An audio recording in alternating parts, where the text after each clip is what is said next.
성경 말씀은 고린도전서 11장 2절에서 16절 말씀입니다. 너희가 모든 일에 나를 기억하고 또 내가 너희에게 전하여 준 대로 그 전통을 너희가 지킴으로 너희를 칭찬하노라. 그러나 나는 너희가 알기를 원하노니 각 남자의 머리는 그리스도요 여자의 머리는 남자요 그리스도의 머리는 하나님이시라.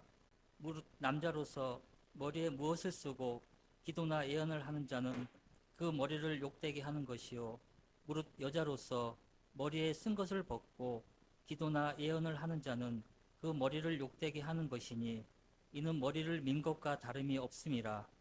만일 여자가 머리를 가리지 않거든 깎을 것이요 만일 깎거나 미는 것이 여자에게 부끄러움이 되거든 가릴지니라. 남자는 하나님의 형상과 영광이니 그 머리를 마땅히 가리지 않거니와 여자는 남자의 영광이니라. 남자가 여자에게 난 것이 아니요 여자가 남자에게서 났으며 또 남자가 여자를 위하여 지음을 받지 아니하고 여자가 남자를 위하여 지음을 받은 것이니 그러므로 여자는 천사들로 말미암아 권세 아래에 있는 표를 그 머리 위에 둘지니라. 그러나 주 안에는 남자 없이 여자만 있지 않고 여자 없이 남자만 있지 아니하니라. 이는 여자가 남자에게서 난 것 같이 남자도 여자로 말미암아 났음이라. 그리고 모든 것은 하나님에게서 났느니라. 너희는 스스로 판단하라.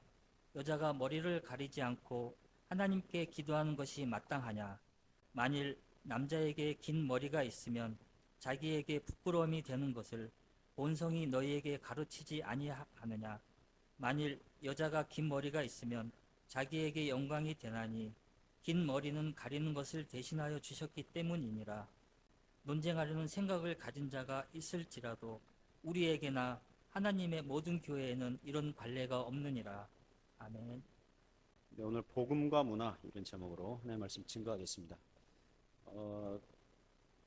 오늘부터 11장 들어갑니다. 11장 들어가고요. 14장까지는 교회에 대한 거예요. 역시 교회 예배에 대한 문제를 다룹니다. 세 가지 다뤄요. 세 가지. 그 당시 교회 그러니까 예배 특히 예배 시간에 또 예배의 질서를 어지럽히는 이게 세 가지 있었는데요. 첫 번째는 오늘 우리가 보는 그 당시는 여자들이 그 집회나 예배하면 머리에 썼나 봐요. 수건이나 너울이나 덮개, 뭐 면사포 이런 걸 쓰는 오늘날 히잡, 이슬람의 히잡처럼 실내의 장소에 들어가도 그걸 이렇게 쓰는 문화였나 봐요. 그런데 그것을 벗어던지고 어떤 여자들이 종교 활동하고 막 그랬나 봐요. 그러니까 그것 때문에 좀 문제가 발생한 거죠. 두 번째는 이제 아마 다음 주에 볼 건데요. 그 성찬식, 교회 성찬식을 하는데 그 당시에는 애찬식, 성찬식 같이 했거든요.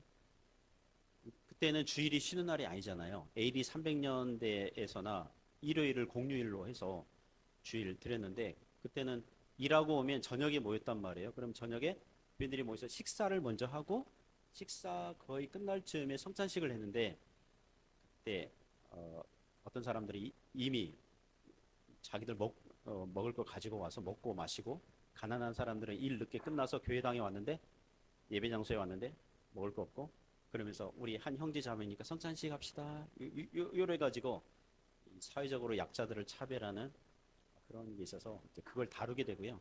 12장부터 14장까지는 특히 방언의 은사를 받은 사람들이 내가 받은 은사가 최고야, 이 은사가 최고야. 그래서 다른 은사 받은 사람들을 무시하고 깔보고 뭐 그런 발생해가지고 11장부터 14장까지는 교회 예배에 대한 문제를 다루게 됩니다. 오늘은 그 일부 그 여자 교인들이 당시 사회적인 관습과 이 문화를 벗어나서 머리에 수건이나 면사포 벗어버려서 발생한 문제를 다루게 됩니다.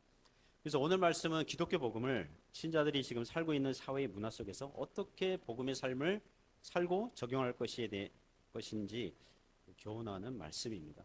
몇 가지 교훈으로 은혜를 나누고자 합니다. 첫 번째는요. 신자는 문화를 존중하고 조화를 이루어야 한다는 것입니다. 특별히 이 여성의 위치와 역할에 대해서 오늘 말씀하는데 문화를 존중하라는 것입니다. 2절부터 6절 내용이 교훈합니다. 2절은 칭찬으로 시작해요. 쓴소리를 하기 전에 일단 칭찬부터 합니다. 대부분은 잘하고 있는데 이제 몇 가지 문제를 얘기하겠습니다. 그러면서 3절부터 이제 문제를 다루게 되죠. 3절 말씀 같이 읽어보겠습니다. 시작. 그러나 나는 너희가 알기를 원하노니 각 남자의 머리는 그리스도요 여자의 머리는 남자요 그리스도의 머리는 하나님이시라. 자, 머리 얘기하고 있습니다. 머리 얘기하는 거 보니까 뭐 얘기하려고 하는 거예요? 어떤 권위, 권위에 대한 순종, 뭐 그런 문제 얘기하려고 하는 거죠. 그렇죠? 우리 자매님들은 이 3절에서 불만 사항 없으십니까? 여자의 머리는 남자요. 이거 읽을 때에 이 여자 남자 이거를 아내와 남편, 남편과 아내 이렇게 바꿔서 읽으셔도 돼요. 아내의 머리는 남편, 여자의 머리는 남자요. 이 구절 읽을 때 어때요? 기쁘게 읽으세요? 아니면 못마땅하게 읽으세요? 아무 생각이 없으신가요? 이 남자와 여자 이 관계를 얘기할 때에 왜 이런 얘기 하냐면, 그러니까 여자는 남편에게 아내는 남편에게 순종해야 된다. 그런 의도로 얘기하는 거거든요. 아무 불만 없으시죠? 아무도 아멘 안 하시네요. 자매님들 중에 아무도 아멘 안 하시네요. 제일 마지막 부분 보면 그리스도의 머리는 하나님이시라. 이 구절을 반삼위일체, 삼일체를 믿지 않는 사람들이 볼 때는 봐라, 하나님보다 예수님이 그 밑에 아니냐. 그러니까 그 그리스도의 머리는 하나님이라 그러니까 삼일체가 아니다. 예수님은 성부 하나님과 같지 않다. 막 이렇게 주장하는 근거 구절로도 이제 사용되기도 하거든요. 그렇지 않죠. 이 말씀이 의도하는 바는 뭐냐면 그리스도와 성부 하나님은 성자 하나님 그리스도와 성부 하나님은 그 본질과 존재와 가치와 신적 권리 면에서는 어때요? 동등하세요? 우열이 있으세요? 동등하세요. 그런데 그 맡으신 역할 있잖아요. 맡으신 역할. 죄인들을 구원하시는 일에 관련해서는 아버지는 누구를 보내세요? 아들을 보내시고 아들은 아버지에게 순종하셔서 오셔서 십자가에 죽기까지 복종하시고 나중에 고린도전서 15장 가시면 그리스도께서 하늘 보좌에서 온 만물을 통치하고 다스리시는데 그 때가 되면 모든 통치를 다 이루면 모든 심판을 다 하면 이 나라를 누구에게 바쳐요? 아버지에게 바치신다. 이런 구절이 있거든요. 그래서 맡으신 역할은 그리스도께서 성부 하나님에게 순종하시는 역할이다. 그 얘기를 하는 것입니다. 그러니까 남편과 아내도 남성과 여성도 그 인간의 권리, 그 본질, 가치, 그러니까 하나님 앞에서 그 존재 면에서는 동등해요, 차별이 있어요? 동등해요. 그런데 맡은 역할 있잖아요. 남자가 또는 남편이 맡은 역할, 여자가 아내가 맡은 역할이 각각 다르다는 거예요. 이게 나중에 창조질서 원리 얘기하면서 아내가 남편을 돕는 배필 그런 얘기 하잖아요. 그런 얘기 하려고 하는 것입니다. 자, 그런데 어떤 문제가 있었냐면 이런 이 3절을 얘기하면서 이제 4절부터 6절 보면 그 당시 고린도 교회 예배 시간에 어떤 여성도들이 문제를 일으키고 있는 걸 얘기합니다. 4절부터 6절까지 같이 읽도록 하겠습니다. 무릇 남자로서 머리에 무엇을 쓰고 기도나 예언을 하는 자는 그 머리를 욕되게 하는 것이요 무릇 여자로서 머리에 쓴 것을 벗고 기도나 예언을 하는 자는 그 머리를 욕되게 하는 것이니 이는 머리를 민 것과 다름이 없음이라. 만일 여자가 머리를 가리지 않거든 깎을 것이요 만일 깎거나 미는 것이 여자에게 부끄러움이 되거든 가릴지니라. 자, 이 당시 남자들은 머리에 쓰지 않았습니다. 수건, 면사포 뭐 이런 거 쓰지 않았어요. 예배 시간에. 남자 성도들은 예배 시간에 머리에 쓰지 않는 게 어떤 고백이냐면 내 머리는 남자의 머리는 그리스도입니다. 이렇게 동의하는 신앙 고백과 같은 것이었습니다. 근데 만일 남자 교인이 머리에 쓰고 뭐 기도하거나 예언하면 어떤 문제가 발생합니까? 내 머리는 그리스도가 아닙니다. 나는 여자와 같습니다. 여자와 같은 위치에 있습니다. 그런 메시지니까 그 머리를 욕되게 하는 것이 된다. 이렇게 얘기합니다. 그런데 문제는 몇몇 여자 교인들이 머리에 쓴 것을 벗고 기도나 예언을 하는 종교 활동을 한 것입니다. 오늘날에는 문제 없습니다. 이 당시 1세기 그리스 로마 문화에서 이게 문제가 된 거예요. 어떤 여자 교인들이 머리에 원래는 뭐 히잡처럼 뭔가 이렇게 면사포, 수건, 너울, 덮개 이런 걸 썼는데 그걸 왜 벗어버렸냐면 성경학자들이 이제 추론을 하는 거죠. 왜 그러냐면 우리가 이미 고린도전서 8장부터 10장까지 보지 않았습니까? 어떤 주제였어요? 신자의 자유와 권리를 남용했죠. 어떤 사람들이 우상 신전에 들락거리면서 고기를 먹어버렸잖아요. 그래서 다른 사람의 어떤 신앙과 양심에 시험 들게 하고 그 해로움을 끼쳤잖아요. 그리고 12장부터 14장까지는 어떤 은사를 받은 사람들이 자기 은사가 최고다 그러면서 교만을 떨게 되거든요. 이제 그런 남용에 대해서 얘기할 겁니다. 자, 그럼 그런 내용들을 참고하면 이 고린도교의 어떤 여자 성도들은 이런 생각한 것 같아요. 내가 예수님 믿고 보니 주님 안에서 다 남자든 여자든 다 평등하다. 누가 우월하고 누가 열등한 게 아니다.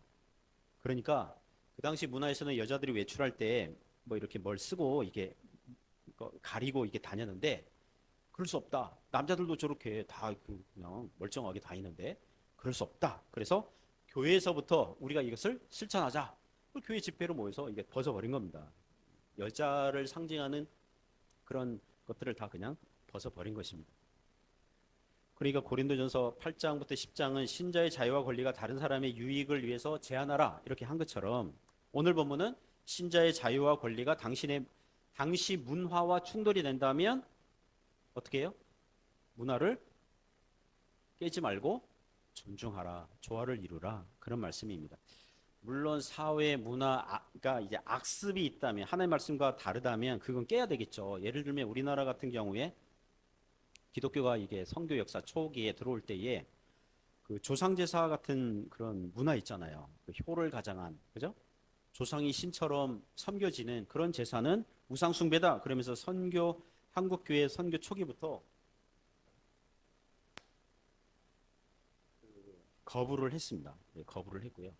그리고 축첩제도 아십니까? 첩을 이렇게 드리는 우리나라 예전에 그런 축첩 문화가 있었잖아요. 그러니까 아내가 아들을 못 낳으면 남자들이 누굴 얻어요? 첩을 얻었습니다. 첩을 얻어가지고 아들 낳으려고. 아내가 아들을 못 낳으면 칠거지약 중에 그러니까 하나의 약, 그죠? 아들을 못 낳으면 딸만 낳으신 자매님들 행복한 줄 아세요? 지금 시대에 그때는 아들 못 낳으면 칠거지약 중에 그런 문화가 있었단 말이에요. 그러나 교회에는 축첩 가진 남자 성도들을 장로로 세우지 않았어요. 정말 신앙이 좋은 장로님 어떤 한국교회 역사에 있었는데 그때는 결혼이 그 부모님끼리 정했잖아요. 어릴 때 그것도 와이프를 어린 신랑 신부를 그 짝을 맺어버렸거든요. 근데 결혼하고 보니 너무 안 맞는 거예요. 그래서 첩을 드렸는데 너무 좋아. 뭐죠? 그 첫째 부인은 어디 저기 다른 데 놓고 어쨌든 그런 이제 신앙이 좋은 장로님이 계셨는데 기독교 선교사님들이 와서 첩이 있는 분은 장로가 안 됩니다. 그런 교회 역사가 있습니다. 그런 거 축첩제도 그거 깨버렸거든요. 그러나 악습이 아닌 문화들 있잖아요. 악습이 아닌 그런 문화들. 그런 문화를 존중하는 것이 신앙의 지혜와 일반 은총을 존중한다는 거죠. 예를 들면 제가 우리 교인들도 그렇고 우리 조선족 우리 성도님들도 만나면 가정에 방문할 때 경험하는 건데요. 여러분 교회 오실 때 자녀들에게 뭘 단돌이 합니까? 교회 가면 교회 어른들 보면 뭐 하라고 그래요? 인사를 잘하라고 그래요. 인사를 잘해라. 그거 기독교의 유교예요. 유교잖아요. 유교 문화잖아요. 문화. 그죠? 유교 속에서 문화. 그렇잖아요. 여러분 자녀가 와가지고 목사님 잘 지냈어요? 뭐 이렇게 인사도 안 하고 막 껌짝짝 씹고 막 그러면 어때요? 예의가 없잖아요. 문화잖아요. 그렇죠. 그것을 존중하라는 거예요. 마치 그런 것처럼 존중하라는 거예요. 자, 주일학교 교회 학생 한 명이 성경 퀴즈 대회 1등 했어요. 그런데 인사도 잘 안 해. 네? 또 이거 미국물 먹어가지고 헤이 뭐 우리 장로님들한테 헤이 미스터 김 막 이러고 막 이래. 그럼 어때요? 성경 퀴즈 1등 그건 뭐 이게 중요하지 않아. 당장 예의가 없다 이렇게 되는 거잖아요. 그러니까 문화를 존중하라는 거예요. 존중하라. 그런 면에서. 그러므로 오늘 본문에서 여자들이 머리에 쓴 것을 벗고 종교 활동하면 어떤 결과가 생기냐면 5절 후반절 보시면 그 머리를 욕되게 하는 것이니 이는 머리를 뭐 한 것과 같아요? 민 것과 다름이 없습니다. 남자처럼 밀어버린 거예요. 여자인데 밀어버린 것과 같다. 6절에 만일 여자가 머리를 가리지 않거든 깎을 것이요 미는 것이 여자에게 부끄러움이 되거든 가를지니라. 예를 들면 A라는 고린도 교회 여자 교인이 예배당 장소에서 머리에 쓴 수건 같은 거 벗어버리면 그 당시 문화가 뭐냐 하면 이런 메시지가 되는 거예요. 그 A라는 여자 교인은 저는 남편이 없습니다. 남편이 있더라도 남편을 머리로 존중하지 않습니다. 여러 그 주석책들을 보니까 당시 노예 여자 머리 깎았어요. 그리고 가늠한 여인 또 창녀짓을 한 여인은 그 벌로 머리를 깎았어요. 그러니까 교회에서 어떤 여인이 머리에 쓴 것을 벗어버리면 어떤 메시지예요? 저는 창녀와 같습니다. 뭐 이런 메시지가 되는 거예요. 현대사에서도 2차 대전 끝난 다음에 독일이 프랑스를 점령했었잖아요. 그 독일군과 연애했던 그 프랑스 여자들 있을 거 아닙니까? 그 전쟁 끝나고 그 프랑스 여자들을요, 그 뭐라 할까요? 그 공개적인 무슨 광장 이런 데 끌고 와가지고 머리카락 다 잘라버리고 뭐 막 그 망신과 수치를 준 그런 사건들이 있었거든요.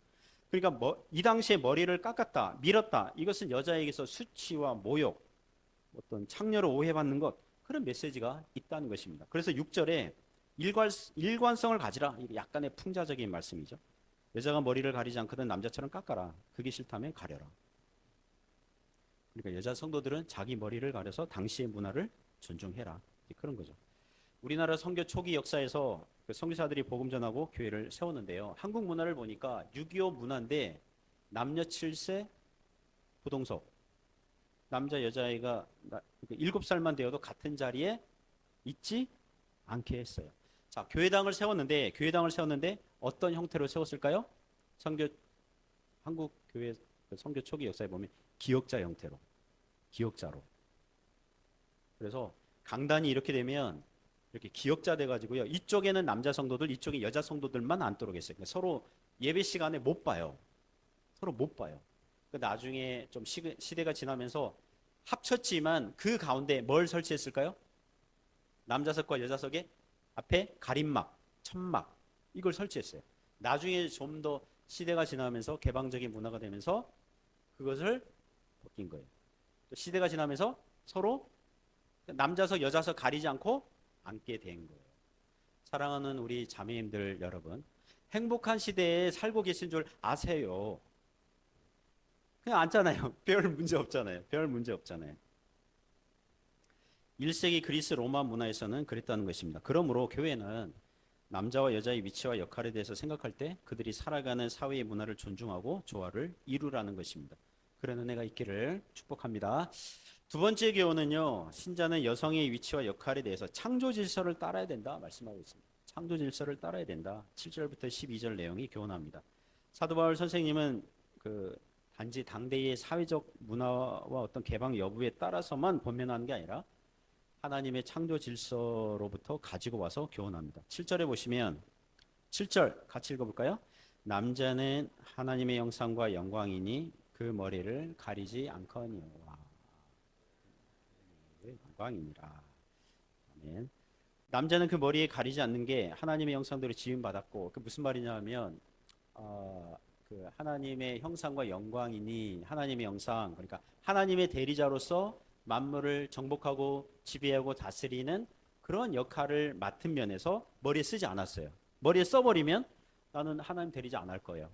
나는 그냥 다스림 받을 거예요. 그런 뜻이 되거든요. 그러니까 마땅히 가리지 않아야 된다. 그러는 거죠. 오늘날 뭐 안 가리죠. 우리 남자 성도님들 안 가리는데 만일 남자가 주일에 예배당 와가지고 모자 같은 걸 쓰고 예배드리면 어떻게 되죠? 여러분 중에 누가 모자를 썼어요? 자매님들도 그렇고 누가 모자를 썼어요. 모자 쓴 채로 예배드리면 어떻게 될까요? 창조 질서랑 이거는 상관이 없는데 무엇에 좀 거슬립니까? 예절이죠. 예의. 우리나라는 실내에 들어오면 모자를 썼으면 어떻게 해야 돼요? 벗는 게 예의예요. 벗는 게. 제가 한국에서 청년부 담당할 때에 그 당시 청년들이 지금은 뭐 더 할 거예요. 그 모자를 딱 쓰고 와요. 예배 드릴 때 벗지 않아요. 교회당에 와서. 모자를 써요. 쓰고 예배 드려요. 그거는 어떤 메시지예요? 그거는 창조질서랑 상관없어요. 창조질서에 관련된 그런 구절은 아닌데 예의에 어긋나죠. 그래서 제가 그때 아마 꼰대 기질이 더 있었다면 가서 그 모자를 그냥 확 벗겨버렸을 거예요. 답답해가지고 좀 벗으라고 할 텐데 지금은 뭐 그냥 뭐 예배드 모자 푹 이렇게 눌러 쓰고 예배드리고 그래도 막질 않아요. 막지 않아요. 그러나 이 당시 1세기는 남자는 머리에 뭘 쓰면 안 돼요. 뭘 쓰면 안 돼요. 근데 머리에 뭘 썼다. 그러면 저는 남자가 아니에요. 막 이런 것과 같은 것이었습니다. 자, 여자는 남자의 영광이니라. 여자가 맡은 역할이 남편을 돋보이게 하는 돕는 배필이기 때문에 남편을 도와주고 채워주는 역할이기 때문에 이렇게 얘기하는 것입니다. 그럼 남자가 바깥 활동을 여러분 잘 보실 때 남자들이 바깥에서 활동을 뭐랄까요? 막 자신만만하게 하고 막 그렇게 하면 집에서 아내가 뭐 하고 있는 거예요? 잘 하고 있는 거죠. 근데 남자가 바깥에서 막 주눅 들고 있고 기죽어 있고 막 이러면 집에서도 안 봐도 뻔한 거죠. 여자는 남자의 영광이라가 아니라 어, 남자가 여자의 영광이라 이게 막 그렇게 바뀔 수 있는 거죠. 8절 9절에 보면 남자와 여자의 창조 순서를 얘기합니다. 8절 9절 같이 읽습니다. 남자가 여자에게서 난 것이 아니요 여자가 남자에게서 났으며 또 남자가 여자를 위하여 지음을 받지 아니하고 여자가 남자를 위하여 지음을 받은 것이니. 창세기 1장과 2장의 남자 여자 창조 사건을 말하고 있습니다. 창조 순서에서 남자가 앞서고 여자가 뒤에 있고 그리고 맡은 역할이 다르다는 것입니다. 그러면서 10절에 이렇게 합니다. 10절 같이 읽습니다. 그러므로 여자는 천사들로 말미암아 권세 아래에 있는 표를 그 머리 위에 둘지니라. 자, 여기서 천사가 나오는데요. 그러니까 예배 시간에 하나님도 임재하시고 영광을 받으시지만 천사도 예배 시간에 그 자리에 있어요, 없어요? 천사들도 하나님 당연히 모시고 있는 자들이니까 그 자리에 있는 거죠. 천사들이 보고 있어요. 고린도전서 6장에 보면 신자들은 천사들을 판단하는 자들이 아니냐. 세상을 판단하고 천사들도 판단할 자들인데 왜 그렇게 하냐. 그런 말씀이 있거든요. 그러니까 천사들은 나중에 우리를 다스리고 통치할 우리 성도들을 보는데 여자들이 남편에게 순종하지 않고 권위를 무시하고 막 이래버리면 나중에 천사들 다스려야 되는데 천사들 보기가 좀 민망하지 않겠니? 뭐 이런 의도로 지금 말씀하고 있다는 것입니다. 그리고 11절 12절에서는요. 그 남자와 여자의 위치와 역할에 대해서 지금까지 설교 들으면 우리 자매님들은 마음이 어때요? 무거운 분이 계실 수 있죠. 우리는 남자들의 종들이냐? 뭐 이렇게 무거운 마음 들을 수 있잖아요. 그 존재, 본질, 가치, 인간의 권리, 그건 동등하다. 그런 의미에서 11절, 12절 얘기합니다. 11절, 12절 같이 읽습니다. 그러나 주 안에는 남자 없이 여자만 있지 않고 여자 없이 남자만 있지 아니하니라. 이는 여자가 남자에게서 난 것 같이 남자도 여자로 말미암아 그리고 모든 것은 하나님에게서 났느니라. 아멘. 저는 제 아내와 지금 결혼 생활 30년, 만 30년? 지금 부부 생활을 하고 있습니다. 저는 아내 없이 혼자 살기 어려워요. 아내는 가만 보면 제가 없어도 혼자 잘 살 것 같아요. 가끔 누가 먼저 죽을 것이냐 그런 얘기 하거든요. 어떻게 사고 나서 아내가 먼저 죽든가 내가 먼저 죽든가 그런 얘기 하잖아요. 그러니까 아내는 저한테 얘기해요. 만일 자기가 먼저 죽으면 나보고 새장가 들지 말고 혼자 살아라. 막 이런 식으로 얘기하거든요. 그러면 겉으로는 그럴게 하면서 속으로는 그땐 내 마음이지. 하여튼 그런 생각이 드는데 만약에 내가 먼저 죽으면 아내가 당신은 혼자 잘 살 수 있어요? 그러면 혼자 잘 살 수 있대요. 그러니까 여자는 혼자 잘 살 수 있는 사람들이 많을 것 같아요. 근데 남자는 혼자 독처하는 게 좋지 못해요. 혼자 사는 게 좋지 못해요. 우리 남자 성도님들 중에 아내랑 떨어져서 지금 지내는 남자 성도님들 계시지 않습니까? 대단하십니다. 심심한 위로의 말씀을 전합니다. 제가 코로나 기간에 3년 가까이 아내랑 떨어져서 지내고 보니까 정말 힘들더라고요. 오래 떨어져 지내는 건 정말 힘든 거예요. 제가 목사인데도 옆에 아내가 없고 가족이 없으니까 인생 사는 게 재미가 없어요. 삶의 허무감을 더 느껴요. 흥이 나지 않아요. 우울해집디다. 둘이 살다가 혼자 살면 성경 읽는데 항상 기뻐하라. 그게 잘 안 돼요. 잘 안 돼요. 잘 안 돼요. 저는 지금도 제 방에 그 와이셔츠랑 바지가 이렇게 옷걸이에 있는데 제가 찾는 바지랑 그 와이셔츠랑 그 색깔이 잘 안 보일 때가 있어요. 바로 앞에 있는데 여러 개 있잖아요. 바로 앞에 있는데 안 보여. 여보 뭐 이러한 색깔 이거 그 어디 있어? 그러면은 거기 있잖아요. 안 보여. 제 눈에는 안 보여요. 없는데 이러면 아내가 와가지고 바로 눈앞에서 찾아줘요. 그러니까 안 보여요. 제 눈에는 안 보여요. 매직이에요. 마술이에요. 이거는 마술이에요. 그래서 느끼죠. 그럴 때 남편은 아내가 옆에 있어야 되고 아내는 남편을 돕는 데서 인생의 보람을 어, 느끼는 거죠. 그죠? 우리 자매님들 중에 농담으로 유머로 이렇게 얘기하는 분들이 있어요.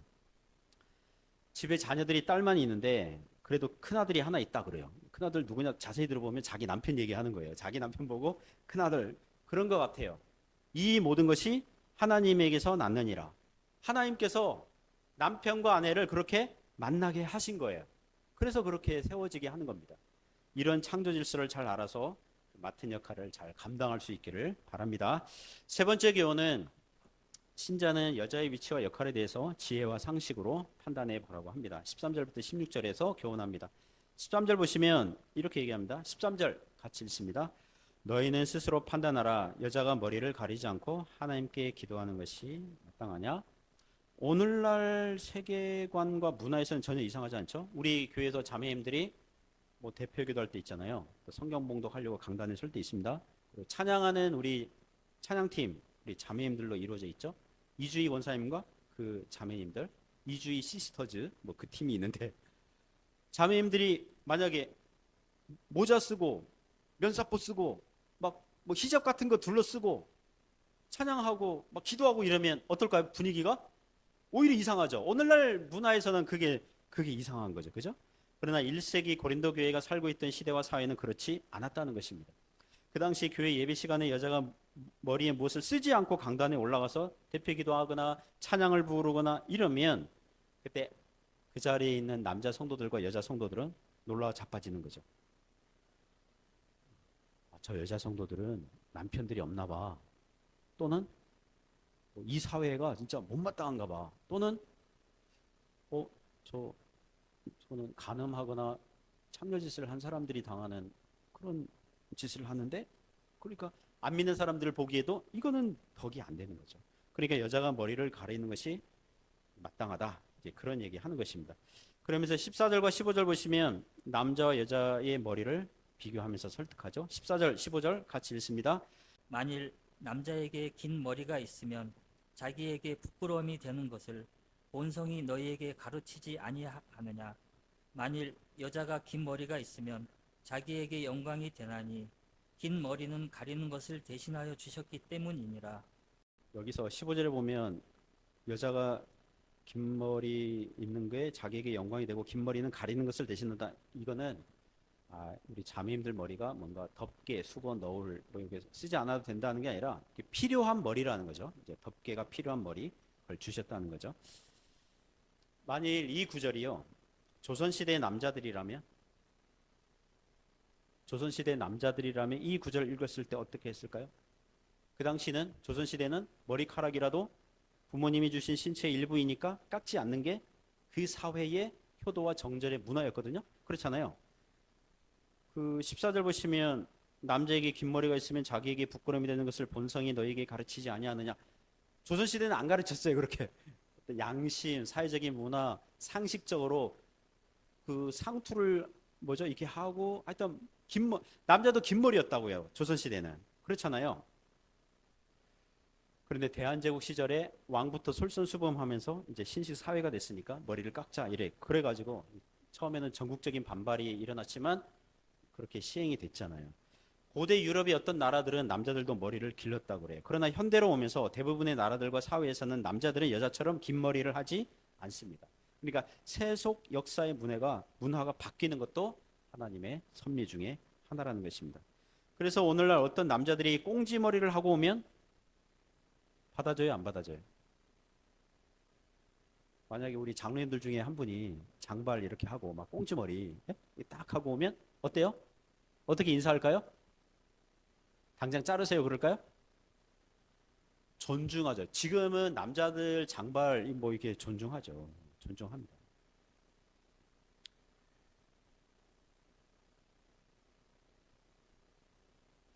그런데 어, 지금 문화입니다. 남자들이 장발하는 것은 존중하는데 또 어떤 교회는요, 그 홍대 쪽에서 개척교회를 하는 청년들이 교인들 중에 청년들이 90% 되는 어떤 젊은 교회가 있대요. 그 목사님이요, 코스염이랑 턱수염을 기르더라고요. 그 인터뷰를 하는데 만약에 제가 코스염이랑 턱수염 딱 기르고 여러분 앞에 딱 서면 어떻게 될까요? 그 다음 주에 여러분 손에 뭘 갖고 올까요? 면도기를 갖고 와서 목사님 자르실래요? 이런 분위기가 그죠? 그러나 청년들은 뭐예요? 그걸 용납하니까 그 교회는 가능해요. 그 교회 전도사님도 코스염이랑 턱수염을 했더라고요. 인터뷰를 하는데. 그렇죠. 그러니까 교회 문화가 그런 게 있죠. 자, 남자들이 장발은 괜찮아요. 그런데 치마를 입고 오면 어떡할까요? 죄송합니다. 우리 최민진 장로님 예를 들게요. 최민진 장로님이 갑자기 다음 주에 치마를 입고 왔어요. 어때? 장발까지는 괜찮았어요. 그런데 치마를 입고 왔어요. 어때요? 오, 새로운 패션이네요. 그럴까요? 아, 뭔가 장로님 커밍 아웃 하세요? 뭐 하거나 아니면 뭐 그러지 않겠습니까? 그러니까 문화 존중이 우리도 있는 거죠. 그렇잖아요. 올해 5월에 미국과 캐나다 연합감리교회 UMC 그런 단체 연합감리교단에서 그 동성애자 목사 안수 허용을 결정했어요. 교단 총회에서 692대 51로 찬성을 했어요. 동성애자들도 목사 안수 줄 수 있다. 그 교단에서 그렇게 결정을 했어요. 40년 전에는 안 된다 그랬는데 이 법이 40년 지나서 깨져버렸어요. 그러자 일단은 교단이 친동성애 정책 가니까 7천 개 넘는 교회들이 이미 탈퇴를 해버렸어요. 그리고 총회 결정을 좀 지켜보고 탈퇴하자 이렇게 지켜보던 교회들이 그런 결정이 나니까 이제 탈퇴할 그런 움직임을 보이잖아요. 교회 전체 회의에서 결정하고 이제 그런 순서를 밟는데 전체 회의에서 결정하기 전에 교단 임원이 가서 그 교회 담임 목사를 사임시켜 버리면 교회당은 교단이 차지할 수 있어요. 무슨 얘기인지 아시겠죠? 그러니까 그렇게 하기 전에 교회 그 예배 동영상 보는데 그 목사님 설교 중에 그 도중에 예배 도중에 온 교단 임원 목사가 손 들고 잠깐만요. 교단에서 뭐 얘기할 게 있습니다. 예배 시간이에요. 그래서 목사님도 당황하고 그래서 나와서 얘기하시라고 그러니까 나와가지고 오늘부로 여기 여러분의 담임 목사님은 사임합니다. 그러니까 교단에서 뭐죠? 해고 통제를 합니다. 이런 식으로. 왜냐하면 시간이 지나면 교단이 그 교회당을 이렇게 뭐죠? 포기를 해야 되니까 그렇게 해버리는 거예요. 그런 식으로 쫓겨난 그 교단의 친동성애 정책으로 쫓겨난 목사님들이 미국과 캐나다에 굉장히 많다고 그러더라고요. 그 연합감리교단 거기에 보면 요새 주중 성경 공부 시간에 요한계시록 16장, 17장 쭉 하고 있는데요. 16장에 일곱 대접 재앙이 나오는데 그 중에 하나가 그 다섯 번째 대접을 쏟으니까 어떤 게 나오냐면 유브라데 강이 말라요. 유브라데 강은 이스라엘과 이방 나라의 이상적인 경계선이에요. 그 강이 말라버렸어요. 그 말은 뭐냐면 교회가 세상과 비슷해져 버린 거죠. 세속화가 되는 거죠. 세상으로 이 교회가 이제 막 오는 거예요. 그래서 개구리 같은 더러운 영, 뭐 이렇게 나옵니다. 용의 입, 짐승의 입, 거짓 선지자가 나와서 교회를 어지럽게 하더라. 그게 재앙이라는 거예요. 그 말은 무슨 말이냐면 세상의 반하나님, 반성경적인 문화와 가치들이 교회 안으로 들어와 가지고 교회가 어지럽게 되는 것. 이게 하나님의 재앙 중에 하나라는 것입니다.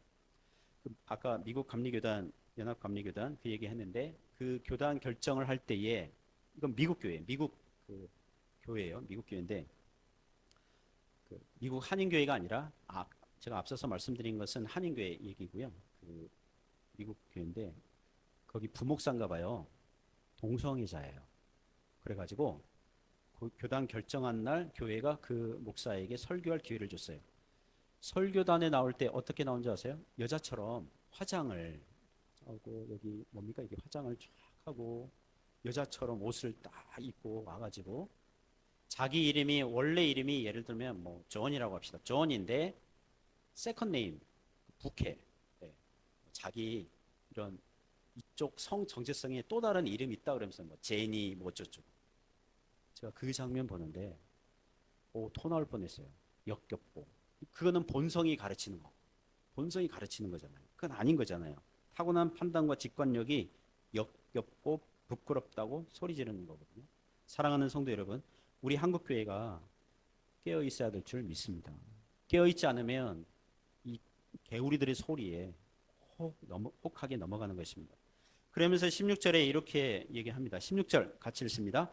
논쟁하려는 생각을 가진 자가 있을지라도 우리에게나 하나님의 모든 교회는 이런 관례가 있느니라. 사도 바울의 의도는 이런 거죠. 내가 지금까지 이렇게 설득하고 이런 논리로 얘기했는데 이렇게 설명했는데도 인정하지 않고 싸우려고 한다면, 논쟁하려고 한다면 더 이상 논쟁할 여지는 없습니다. 그런 기회는 안 주겠습니다.